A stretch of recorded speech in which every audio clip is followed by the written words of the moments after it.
Oi, gente, tudo bem?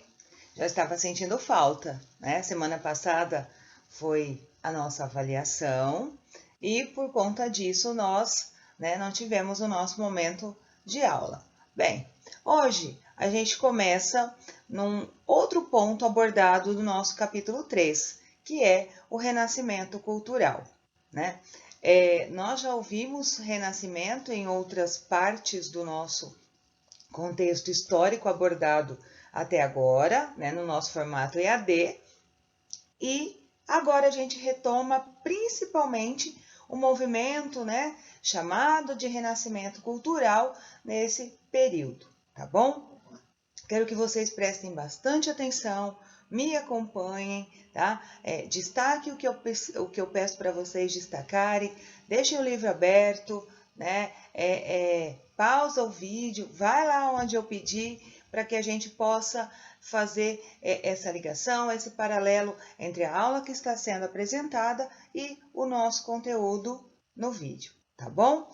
Bem, no nosso livro, a gente começa essa aula na página 84, tá? Então, nós vamos trabalhar basicamente a página 84, a página 85, onde nós teremos uma atividade e eu volto nela daqui a pouco, tá? E assim por diante. Bem, a gente inicia, propriamente dita, a nossa aula hoje com essa obra que acredito que todos vocês já viram, que é, né, a obra da Santa Ceia de Leonardo da Vinci, um dos nossos grandes renascentistas, né, que será trabalhado, que será abordado nessa nossa aula, tá bom? Então, vamos lá.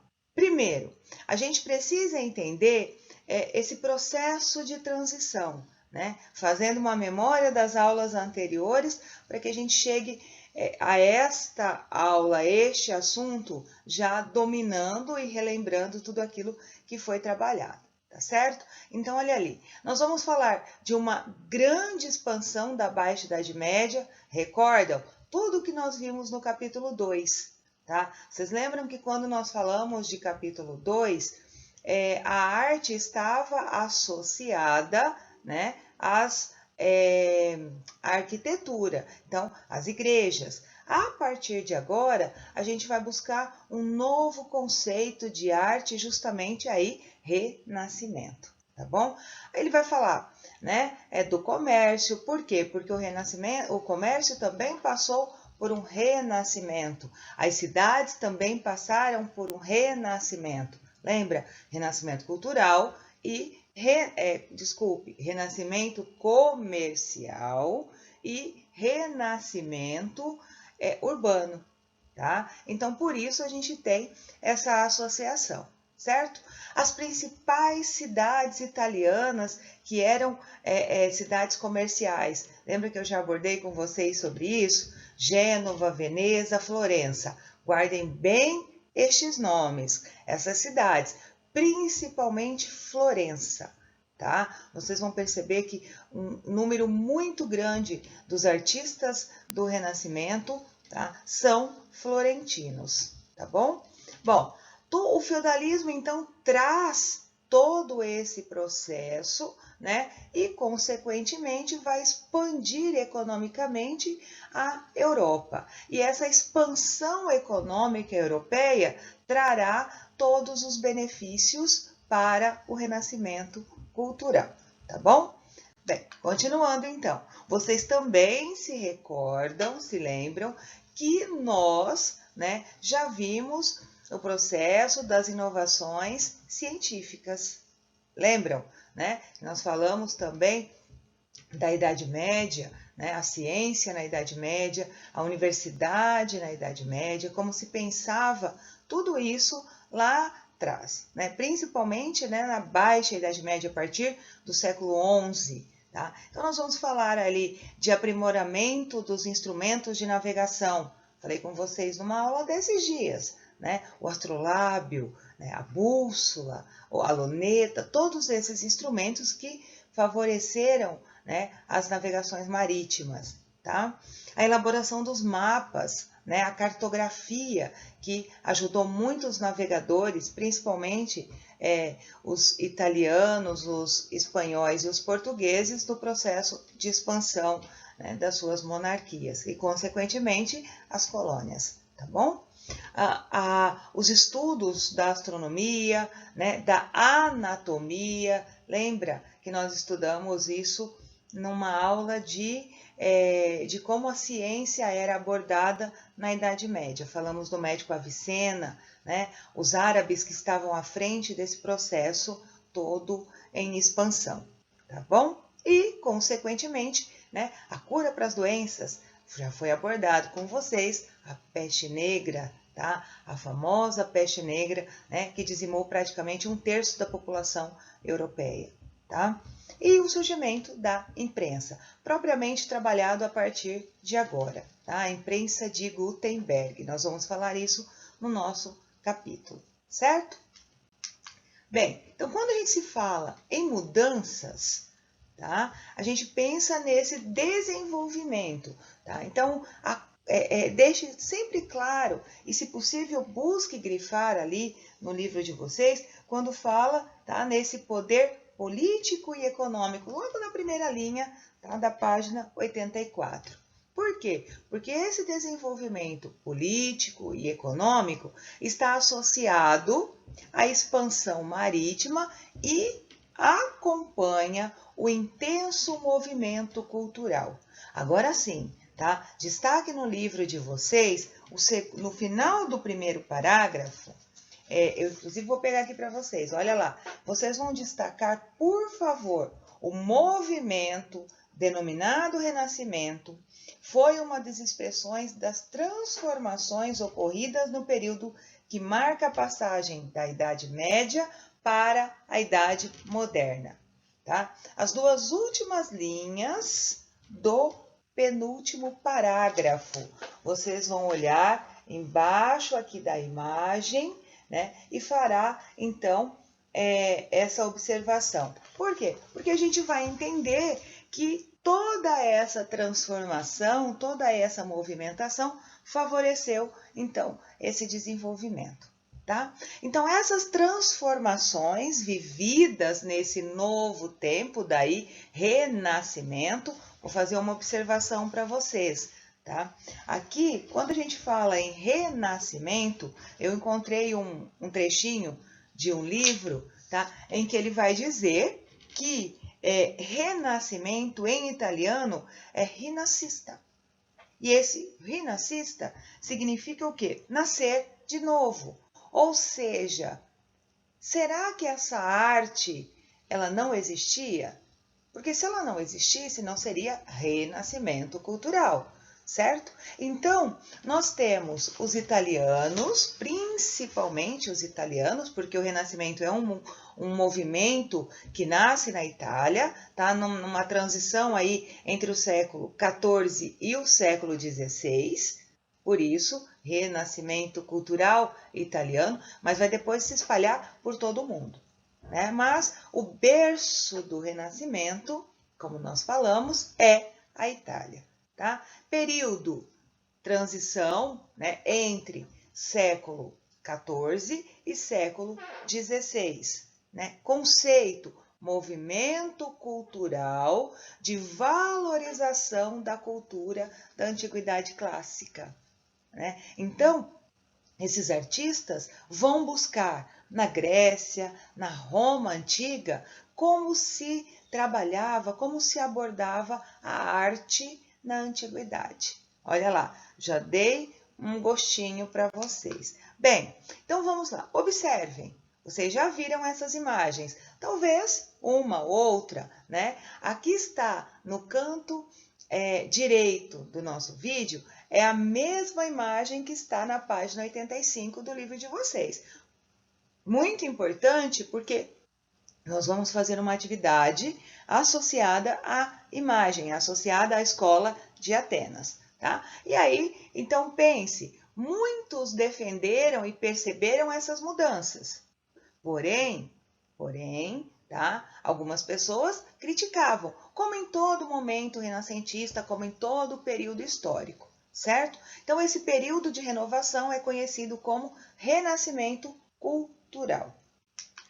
O humanismo, que é uma das principais características do renascimento cultural, presente em todas as obras, tá? Sejam esculturas, sejam pinturas, sejam escritos, né? Porque nós vamos ter também muitos poetas renascentistas, tá? Muitos escritores. No campo científico, né? Abordando aí Galileu, por exemplo, que traz todas as inovações, né, nessa busca da ciência. Mas o que é então esse humanismo? O homem medieval acreditava no teocêntrico, ou seja, o homem medieval estava associado ao divino, ao transcendente, a Deus.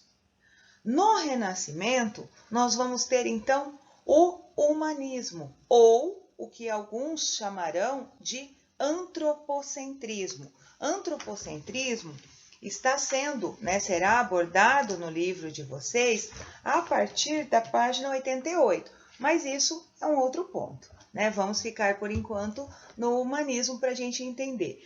Alguns intelectuais, então, vão criar esse movimento, tá? Por quê? Porque é a valorização das características dos sentimentos humanos, né? Humanismo. Tá? Utilizavam a civilização da antiguidade clássica como inspiração. Por isso, o Renascimento é um movimento cultural que nasce na Itália entre os séculos XIV e XVI, na valorização da cultura greco-romana, da antiguidade clássica. Tá certo? Então, nós vamos ter ali, acima de tudo, o ser humano. Olha lá, o Homem Vitruviano de Da Vinci, que é a capa do nosso livro de história. Veja a associação, tá? Então, nós temos dentro do conteúdo de história, os livros principalmente, né, o nosso material, sempre associado a alguns movimentos. Nesse caso, né, o Homem Vitruviano. Um outro ponto muito importante é essa busca pelo uso da razão. Então, essa antiguidade é associada à razão, ao conhecimento, tá? O que eu falei? A invenção da imprensa, porque com o Renascimento, a imprensa foi extremamente importante, né? Porque os livros eram manuscritos, nós vimos isso lá atrás. Lembra os monges copistas? Tá? A partir de então, né, Gutenberg, um alemão, era um ourives, trabalhava ali com ouro, né, o mestre de ofício, e ele desenvolve então essa prensa, tá? Essa máquina que vocês têm bem aqui, deixa eu pegar uma corzinha, tá? Essa máquina aqui era a impressora de antigamente. Veja bem, olha como a gente evoluiu, né? Olha como nós mudamos graças a esse desenvolvimento, a essa pesquisa que nunca parou, né? E, consequentemente, nunca vai parar. Bem, então vamos lá. Trabalhadores ali, principalmente, por que eu falei para vocês? Guardem Gênova, Veneza e Florença. Porque foram cidades pioneiras nesse desenvolvimento, tá? Eles vão usar a prensa, essa máquina, né? E o primeiro livro impresso nesse novo modelo foi a Bíblia, tá? Por quê? Porque as pessoas, né, estavam associadas ao religioso. Lembra que o conhecimento se dava através da arte sacra, do religioso, da igreja? Então é mais do que certo, né, mais do que importante a Bíblia ter sido o primeiro livro impresso. Guardem também essa informação. Então nós temos, associando essa parte ao conteúdo de vocês, na página 85, tá? Vocês vão ter todas as inovações abordadas nesse conceito. O conceito de renascimento, né? O avanço no campo da filosofia, da ciência, da religião, da política. Então, tudo isso está associado ao primeiro parágrafo da página 85, tá bom? Bem, então vamos lá. Quando a gente fala desse movimento, lembro aí o que eu falei anteriormente, que o berço do movimento é na Itália. As cidades italianas de Gênova, Veneza, Florença, além de serem cidades comerciais, foram as cidades pioneiras desse movimento e depois se espalha por toda a Europa e, inclusive, fora da Europa. Tá? Mas isso é um processo gradual, não acontece tudo ao mesmo tempo, tá certo? Então vamos lá. Essa retomada clássica, por quê? Porque nós vamos voltar, né, ao que nós vimos no sexto ano. Lembra como era a Grécia, né? A Grécia clássica, a fusão dos elementos da cultura macedônica com a cultura grega, que deu origem ao helenístico, né? Ao idioma grego, ao escrito, ao latim na Roma antiga. Então, tudo isso está associado a esse movimento que trará a passagem da Idade Média para a Idade Moderna. Então, prestem atenção, estamos oficialmente na Idade Moderna. Lembra daquela nossa famosa linha do tempo? Então, oficialmente nós estamos na Idade Moderna. E aí, todo esse processo, preste atenção, Renascimento foi marcado pelo racionalismo, pelo humanismo, pelo antropocentrismo.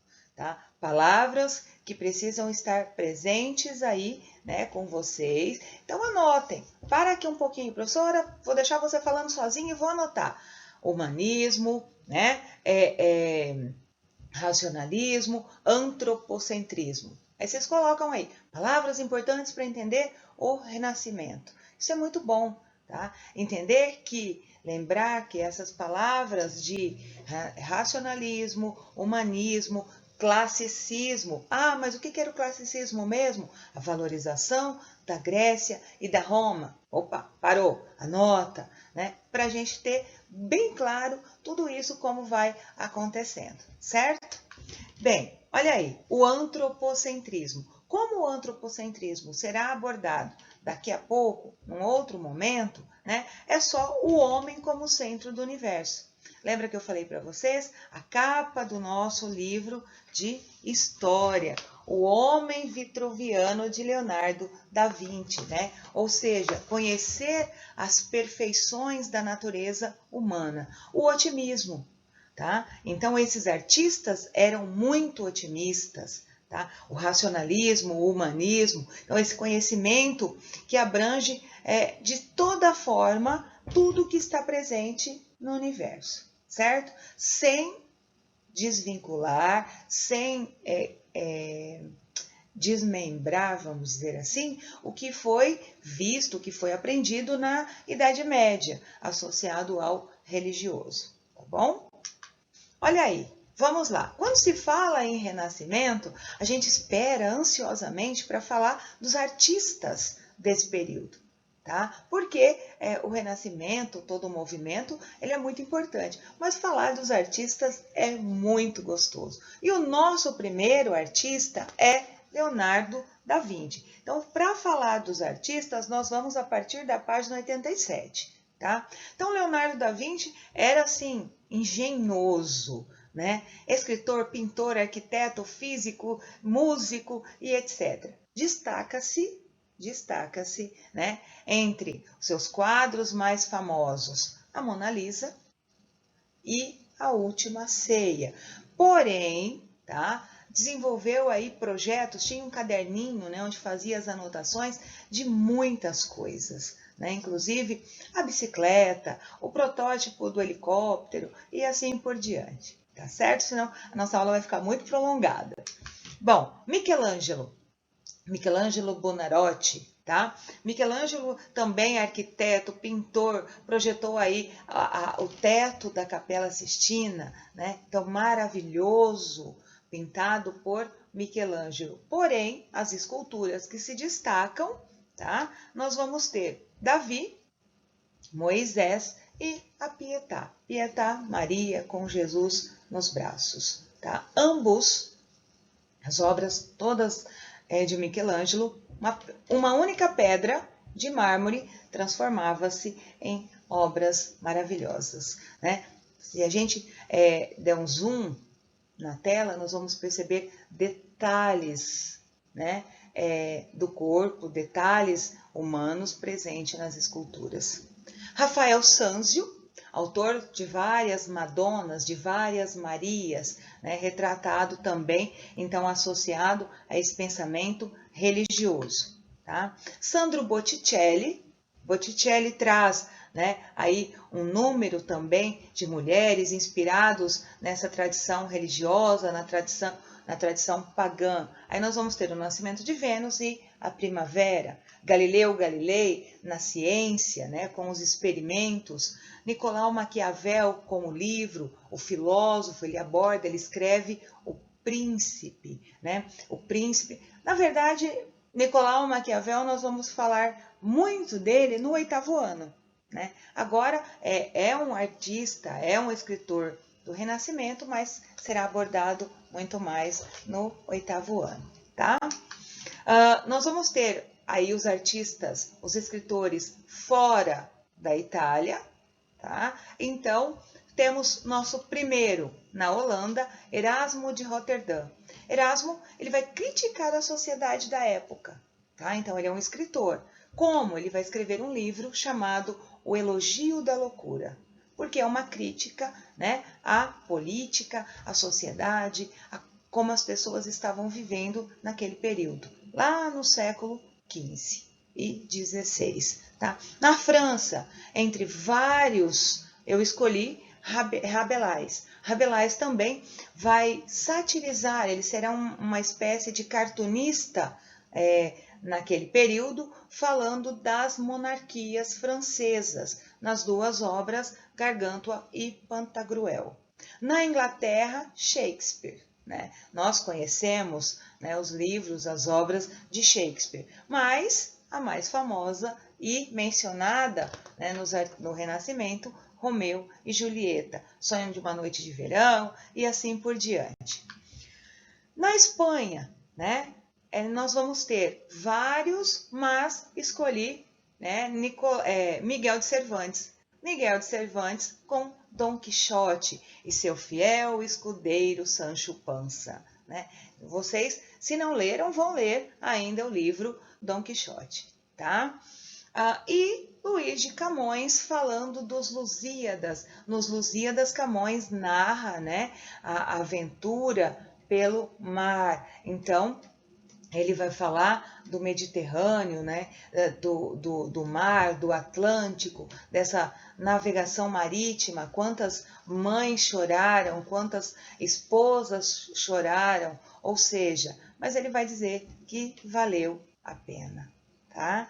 É um pouquinho, né, da nossa aula, um gostinho desse renascimento para vocês nesta aula. Mais tarde, em outras aulas, a gente aborda cada aula um pouquinho retomando esse movimento renascentista, tá certo? Bom, a nossa tarefa, para a gente concluir a aula de hoje, tá? Na nossa tarefa, a página 88, 1 e 2, tem um texto associado à página 85, associado à escola de Atenas. Lembra que eu falei que analisando aquela imagem vocês teriam uma atividade? Então, isso, leiam o que está na página 88 com atenção, analisem a imagem da página 85 e faça a tarefa, tá certo? Resposta no caderno, né? E depois a gente faz a correção. Em breve, né? Talvez na próxima aula eu faça a correção com vocês aqui, né? Para a gente mudar um pouquinho o nosso perfil, tá certo? Gente, tudo de bom, tá? Uma boa aula para vocês e a gente se vê então na próxima semana, tá certo? Tchau, tchau!